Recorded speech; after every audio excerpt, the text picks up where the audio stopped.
సమస్త మానవాళి జీవనశైలి మార్చే జ్ఞాన ఔషధం భగవద్గీత. గీతాసారాన్ని మనకందిస్తున్నారు శ్రీ శ్రీ శ్రీ త్రిదండి చిన్నజీయర్ స్వామి వారు.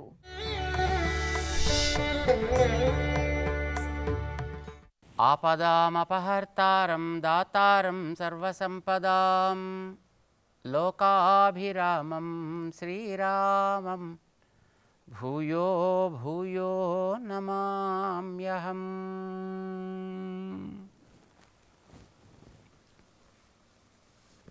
జై శ్రీమన్నారాయణ. ప్రియ భగవద్బంధువులారా, మనకి సిద్ధాంతాల్లో సాంఖ్య సిద్ధాంతము, యోగ సిద్ధాంతము, న్యాయ సిద్ధాంతము, మీమాంసా సిద్ధాంతము, రకరకాల పేర్లతో సిద్ధాంతాలు ఉన్నాయి. అయితే ఇందులో భగవద్గీత 2వ అధ్యాయంలో 39వ శ్లోకంలో శ్రీకృష్ణుడు అర్జునుడికి చెబుతూ, ఏషా తే అభిహిత సాంఖ్యే బుద్ధి యోగే తు ఇమాం శృణు బుద్ధ్యా యుక్తో యయా పార్థ కర్మబంధం ప్రహాస్యసి. కర్మబంధాన్ని తొలగించుకోగలిగేటటువంటి బుద్ధి గురించి నీకు చెప్తా. అది సాంఖ్య బుద్ధి, యోగ బుద్ధి. అందులో నీకు ఇంతవరకు సాంఖ్య బుద్ధిని చెప్పా, ఇకపైన యోగ బుద్ధిని గురించి చెప్తా అని ప్రారంభం చేశాడు ఆయన. అంటే సాధారణంగా ఆ పదాలు వినగానే మనకి ఇదేదో సాంఖ్య శాస్త్రాన్ని చెప్పాడో లేక యోగ శాస్త్రాన్ని గురించి చెప్తున్నాడో అనేటటువంటి ఒక శంక కలగడానికి అవకాశం ఉంది. కానీ భగవద్గీతలో 2వ అధ్యాయానికి సాంఖ్యయోగము అనే పేరు. 18 అధ్యాయాలు కదా భగవద్గీత. ఒక్కొక్క అధ్యాయానికి ఒక్కొక్క పేరు పెట్టారు. దానికి యోగము అనే పేరు ఉంటూ ఉంటుంది సాధారణంగా. మొదటి అధ్యాయానికి అర్జున విషాద యోగము అని పేరు, 2వ అధ్యాయానికి సాంఖ్య యోగము అని పేరు, 3వది కర్మ యోగము అని పేరు. ఇలాగా ఒక్కొక్క అధ్యాయానికి ఒక్కొక్క యోగము అని పేరుంది. అందులో 2వ అధ్యాయానికి సాంఖ్య యోగము అని పేరు పెట్టాడు ఆయన. అయితే ఇందులో యోగం అంటే ఏమిటో మనం ప్రారంభంలో చెప్పుకున్నాం. ఇప్పుడు ఈవేళ మనం అనుకునేటటువంటి అభ్యాస అర్హమైనటువంటి యోగం కాదా. యోగం అంటే ఒక సాధనం, ఒక ఉపాయము, ఒక మార్గము, ఒక పద్ధతి. ఇది ఒక పద్ధతి. సాంఖ్యం అనేది తరించడానికి ఒక పద్ధతి, విషాదం అనేది తరించడానికి ఒక పద్ధతి, ఒక మార్గము లేదా ఒక సాధనము. ఏ మీన్స్ టు అటైన్ సంథింగ్. ఒకదాన్ని మనం పొందడానికి ఒక మార్గంగా ఉండేదేదో దాని పేరు మనకి యోగము అని పేరు పెట్టాడు. ఇది మనం గతంలో అనుకున్నాం. జీవుడు తరించడానికి 18 యోగాలు కృష్ణుడు భగవద్గీతగా ఉపదేశం చేశాడు. అంటే 18 సాధనాల్ని చెప్పాడనమాట. ఇది ప్రధానమైన సాధనాలు. ఇందులో మళ్ళీ ఒక్కొక్క దాంట్లోనూ అనేక అవాంతర సాధనాలు కొన్ని ఉంటాయి. సరే, వీటన్నిటికీ సామాన్యంగా పెట్టినటువంటి పేరు యోగము అని. అక్కడ ఆ యోగం అనే పదాన్ని సాధనాన్ని చెప్పడం కోసం వాడాడు. అక్కడ ఒక్కొక్క పదానికి ఒక్కొక్క అర్థం ఉంటుంది. ఆ అర్థాన్ని మనం జాగ్రత్తగా తెలుసుకోగలిగితే మనకి ఇబ్బంది ఉండదు. లేదు, మనకి తెలిసిన అర్థాన్ని ఏదో తీసుకెళ్ళి దాంట్లో బిగిద్దాం అని అనుకున్నప్పుడు ప్రమాదం వస్తుందన్నమాట.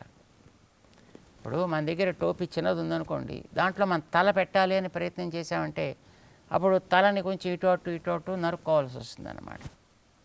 లేదు, పెద్ద టోపీ తెచ్చుకుని దాంట్లో తల పెడదాం అనుకుందాం అనుకోండి, పట్టకపోతే అప్పుడు తలని పెంచుకోవడానికి ఏదో దాని చుట్టూ మళ్ళీ దానికి ఒక తలపాగా చుట్టడం ఏదో ఇలాంటిది చేస్తే సరిగా పడడానికి అవకాశం ఉంటుంది. కానీ ఏ పదానికి ఏది అర్థం, ఏ ప్రకరణాన్ని బట్టి వాడారు అనేది కనుక మనం జాగ్రత్తగా తెలుసుకోగలిగితే మనకి ఇబ్బంది ఉండదు. భగవద్గీత అంతా కూడా యోగ శాస్త్రము అని పేరు. అంటే సాధనాలను గురించి చెప్పే శాస్త్రము. ఉపాయాలు అని వాటిని అంటుంటారు కూడాను. చేత ఉపాయములను గురించి ఉపదేశం చేసేటటువంటి ఒక శాస్త్రము కనుక దీనికి యోగ శాస్త్రము అని పేరు. అది ఆ అధ్యాయాలకి పేర్లు పెట్టేటప్పుడు యోగం అనే పదాన్ని వాడిన తీరు అట్లాంటిది. కానీ ఈ 39వ శ్లోకంలో అర్జునుడికి ఉపదేశం చేస్తూ శ్రీకృష్ణుడు ఏషాతే భీహిత సాంఖ్యే బుద్ధి యోగే బుద్ధి ఇమాం శృణు. నీకు సాంఖ్య బుద్ధి యోగ బుద్ధి రెండు చెప్పానా, అది ఎలా ఉంటుందో ఇప్పుడు యోగాన్ని గురించి నువ్వు విను అంటున్నాడు. ఇక్కడ యోగం అనే దానికి తాత్పర్యం వేరు. ఆ పైన అధ్యాయానికి పెట్టిన యోగ పదం లాంటి పదం కాదు ఇది. ఎందుకంటే యోగం అనేటటువంటి పదం అనేక అర్థాల్లో వాడతారు. యోగ సన్నహన ఉపాయ ధ్యాన సంగతి యుక్తిషు అని ఎన్నో అర్థాల్లో దాన్ని వాడచ్చు. మామూలుగా ఇప్పుడు మన వాళ్ళంతా ఈ రోజుల్లో చూడండి యోగా డే, యోగాభ్యాస్ ఇలాంటివన్నీ అంటుంటారు. ఆ యోగం వేరు. అది ఏదో ఆరోగ్యం కోసమనో లేకపోతే మరొక దానికోసమో చేసే ఒక సాధనకి పేరు అది యోగం అని. ఏదో కొంతమంది దానికి ఇంకో కొంచెం పైకి తీసుకెళ్ళి హఠ యోగా లేకపోతే మరో యోగం అనేది పేరు పెడుతుంటారు. సరే, అవన్నీ కూడా ఆ ప్రకరణానికి సంబంధించినవి. ఇప్పుడు ఇక్కడ యోగం అనే పదాన్ని అట్లా కూడా కృష్ణుడు వాడటం లేదు. మరి దేనికోసం వాడుతున్నాడు ఇక్కడ ఈయన అంటే మనం చేసేటటువంటి పనికి యోగము అని పేరు పెడుతున్నాడు ఆయన. అయితే మామూలుగా చేసే పనిని యోగం అని అంటలా, నిష్కామ కర్మ ఏది ఉంటుందో దానికి యోగము అని పేరు పెడుతున్నాడు. అంటే చేసే పని ఒక రకమైనటువంటి సంస్కారంతో చేస్తే దానికి అప్పుడు యోగం అనే పేరు వస్తుంది. ఇప్పుడు ఒకటే మామిడికాయ, కానీ దానికి ఒక రకమైన సంస్కారం కలిగిస్తే దానికి ఆవకాయ అని పేరు పెడుతున్నాం. అయితే ఆవకాయని పేరు రావాలంటే దానికి ఏదో ఒక రకరకాల ప్రాసెస్లో చేసుకెళ్ళాలి. దాన్ని చేస్తే దానికి పేరు వస్తుంది. అలాగే మనం చేసే పనిని ఒక రకమైనటువంటి సంస్కారాల్లోకి మనం తీసుకెళ్ళినట్టయితే అది నిష్కామ కర్మ లేదా కర్మ యోగము అనే పేరుని పొందుతుంది. పనినే నిష్కామ కర్మ అన్నాం అనుకోండి, అయితే కర్మయోగం అన్నాం అనుకోండి, అదేదో పెద్ద మన నెత్తి మీద వచ్చి పెద్ద మూట పడ్డట్టుగా, పెద్ద భారం పడ్డట్టుగా, ఒక కొండ విరిగి మీద పడ్డట్టుగా అనిపిస్తుంది మనకి. పదం బరువు ఎక్కువ. కానీ అదే ఫలితం కోరని పని అన్నాం అనుకోండి, సుఖంగా ఉంటుంది. దాని మీద రకరకాల ప్రశ్నలు కూడా వస్తాయి. ఏదో కర్మయోగమనో నిష్కామ కర్మ అన్నాం అనుకోండి, ఏం ప్రశ్న వేయాలో మనకి తెలియదు, ఊరుకుంటాం అట్లాగా. కానీ ఫలితం కోరని పని అన్నాం అనుకోండి, ఏం ఫలితం కోరకుండా పని ఎవడు చేస్తాడండి? ఊరికి ఎవడన్నా అలాగా ఏం ప్రయోజనం ఉండదు కానీ నువ్వు పని మాత్రం చేసుకుంటూ వెళ్ళంటే ఇదేం వ్యాక్సినా ఏమిటి? ఏం ప్రయోజనమో తెలియదండి కానీ వేసుకోవాలి అందరూ. ఇప్పుడు మనందరికీ చెప్తున్నారు కదా, ఎందుకు వేసుకునే వాళ్ళ వ్యాక్సిన్ అంటే తెలియదు, ఏం చేస్తున్నాయా అంటే తెలియదు, లాభం ఉందా అంటే తెలియదు, మరి మానేయచ్చు కదా అంటే లేదు వేసుకోవాలి. తయారు చేసిన వ్యాక్సిన్ దేని మీద చేశాడో ఆ వైరస్ వేరు. ఆ వైరస్ ఎన్నో రకరకాల రూపాలు మార్చేసుకుని వాడు కొత్త రూపంలో మనకి మధ్య తిరుగుతోంది. అది దీనికి పనిచేయదు కానీ వేసుకోవాలి. ఎందుకు వేసుకోవాలి ఏమో తెలీదు. ఇది ఏమి తెలియకపోయినా వేసుకోవాలి అంటే ఏదో చచ్చినట్టు దానికి వేరే పర్మిషన్స్ ఇవ్వరు. వ్యాక్సిన్ వేసుకోకపోతే నీకు టికెట్లు దొరకవు, వ్యాక్సిన్ వేసుకోకపోతే ప్రయాణం చేయలేవు, వ్యాక్సిన్ వేసుకోకపోతే ఎక్కడి పబ్లిక్లోకి రాలేవు, వ్యాక్సిన్ వేసుకోకపోతే దానికి ఆ కార్డు లేకపోతే మరొకటి ఏదంటే కొంచెం చచ్చినట్టు వేసుకుంటారు. కానీ కర్మయోగం అలాంటిది ఏమైనా ఏమిటిది? ఇది యోగం అంటే ప్రయోజనం లేని పని. లేని పని కాదు, ఏదో ప్రయోజనం ఉంటుంది కానీ ప్రయోజనాన్ని నాకు కావాలని ఆశించకుండా చేసే పని ఏదో అలాంటి పనికి యోగము అని పేరు. లేదా దాన్నే నిష్కామ కర్మ అని అంటారు. లేదు అది భగవంతుడి మీద కనుక అర్పించి చేసినట్లయితే కర్మ యోగము అనేటువంటి పేరుని సంపాదిస్తుంది. అర్జునుడికి శ్రీకృష్ణ ఉపదేశం చేస్తున్నాడు. ఇంతవరకు సాంఖ్యం అనే బుద్ధిని గురించి చెప్పాను. ఏషా తే అభిహిత సాంఖ్యే బుద్ధి యోగే తు ఇమాం శృణు ఏషాతే సాంఖ్యే బుద్ధి అభిహిత యోగే బుద్ధిం ఇమాం శృణు. ఇంతవరకు సాంఖ్యాన్ని గురించి, సాంఖ్యానికి వెనకాతలుండే బుద్ధి గురించి చెప్పాను అన్నాడు ఆయన. ఇంతవరకు ఆయన చెప్పిందంతా ఏమిటి? దేహాత్మ వివేకాన్ని గురించి చెప్పాడు ఆయన. అంటే దానికే సాంఖ్యము అని పేరు. 2వ అధ్యాయం భగవద్గీతకి సాంఖ్యయోగము అని కదా పేరు. అంటే సాంఖ్యం అనేది ఒక సాధనము. సాంఖ్యం అంటే ఆత్మతత్వజ్ఞానము కలిగి ఉండుట, బాగుపడటానికి ఒక సాధనము. 18 సాధనాల్లో ఇది 2వ సాధనం అన్నమాట. ఏమంటే సాంఖ్యం అంటే ఏదో దర్శనం ఏదో ఒకటి, సాంఖ్య దర్శనం అని కపిల మహర్షి ప్రవర్తింపచేసిన ఒక సిద్ధాంతం అని. దాంట్లో ప్రకృతి కర్త్రి అని అంటుంటారు. దాంట్లో పురుషుడు అనేవాడు ఒక నిర్లిప్తమైనటువంటి ఒక స్థితి కలిగి ఉంటాడని, ఇంకా వేరే ఏమీ ఉండదు అని ఇలా చెప్తుంటారు కదా. అది ఒక సిద్ధాంతం. అది సాంఖ్య సిద్ధాంతము, సాంఖ్య దర్శనము అని అంటారు అది. కానీ ఇక్కడ దాని గురించి ఆయన ఏం చెప్పట్లా. ఇది ఒక బుద్ధి విశేషం. ఇది ఏం బుద్ధి విశేషము? సమ్యక్ ఖ్యాయతే ఇది సంఖ్య. సమ్యక్ ఖ్యాయతే అంటే ఒక విషయాన్ని నిర్ణయం చేసే బుద్ధి ఏదో ఆ బుద్ధికి సాంఖ్యము అని పేరు, సంఖ్య అని పేరు. అసలు బుద్ధి అంటే ఏమిటి? ముందర అది మనకు ఉందో లేదో తెలియాలి కదా. సరే, ఏమిటి బుద్ధి అంటే? శాస్త్ర నిష్పాద్య నిర్ణయ బుద్ధి.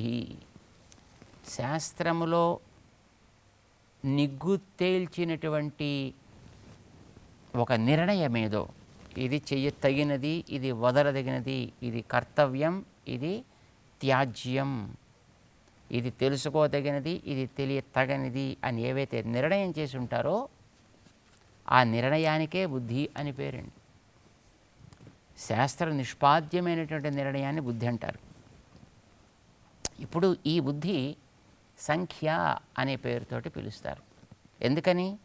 అది విషయాలని స్పష్టంగా నిర్ణయం చేసి అందిస్తుంది కనుక ఇది ఇలా అనేటటువంటి ఇదమిత్తంగా నిర్ణయం చేసి ఇచ్చేటటువంటి ఆ బుద్ధికే సంఖ్య అని పేరు. అలాంటి బుద్ధితోటి తెలుసుకోదగినదేదో దాని పేరు సాంఖ్యము. అది ఆత్మతత్వము. ఇంద్రియాలతో తెలుసుకోలేం, ఊహించి తెలుసుకోలేం. కేవలము శాస్త్రము ద్వారా మాత్రమే తెలుసుకోదగింది ఆత్మతత్వము. అంచేత ఆత్మతత్వాన్ని నిర్ణయించి ఇచ్చేటటువంటి బుద్ధి ఏదో ఆ బుద్ధికి సాంఖ్యము అని పేరు. అంటే స్వరూప జ్ఞానాన్ని కలిగించేటటువంటి బుద్ధికి పేరు సాంఖ్యము. ఇది దానికి సాంఖ్యం అంటారు. ఆ ఆత్మతత్వజ్ఞానాన్ని నిర్ణయం చేసి ఇచ్చినటువంటి దాన్ని సాధనంగా ఎట్లా మలుచుకోవాలో చెప్పే అధ్యాయం కనుక 2వ అధ్యాయానికి భగవద్గీతలో సాంఖ్యయోగము అని పేరు పెట్టారు. మన వాళ్ళు జ్ఞానంలో కలిగేటువంటి మార్పులను బట్టి దానికి రకరకాల పేర్లు పెట్టారు. మతిహి అని దానికే పేరండి. ప్రజ్ఞ అని పేరు, మేధా అని పేరు, ధారణావతి మేధ. అంటే మనకి ఒకసారి వింటే జ్ఞాపకం ఉండేటటువంటి జ్ఞానం అయితే దాని పేరు మేధ అని అంటారన్నమాట.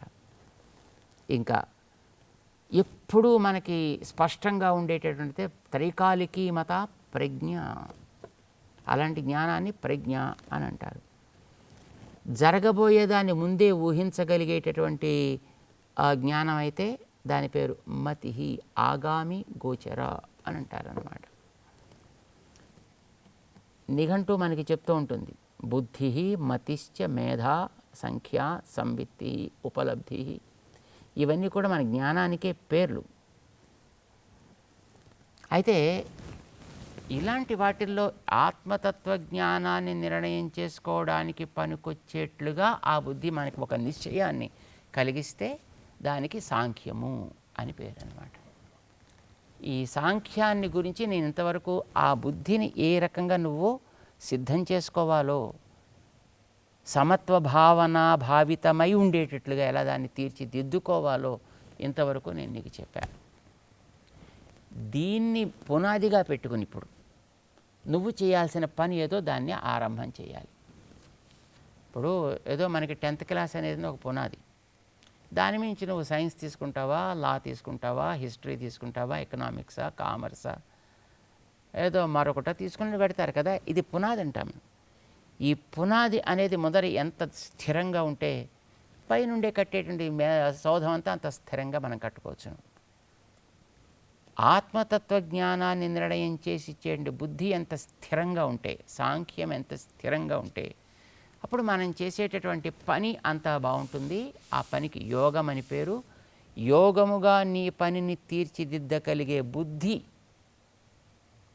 అది ఎలా ఉండాలి ఇప్పుడు నేను నీకు చెప్తా అంటూ 39వ శ్లోకంలో యోగే బుద్ధి ఏమిటది, ఏం చేస్తుంది ఆ బుద్ధి? యయా పార్థ కర్మబంధం ప్రహాస్యసి.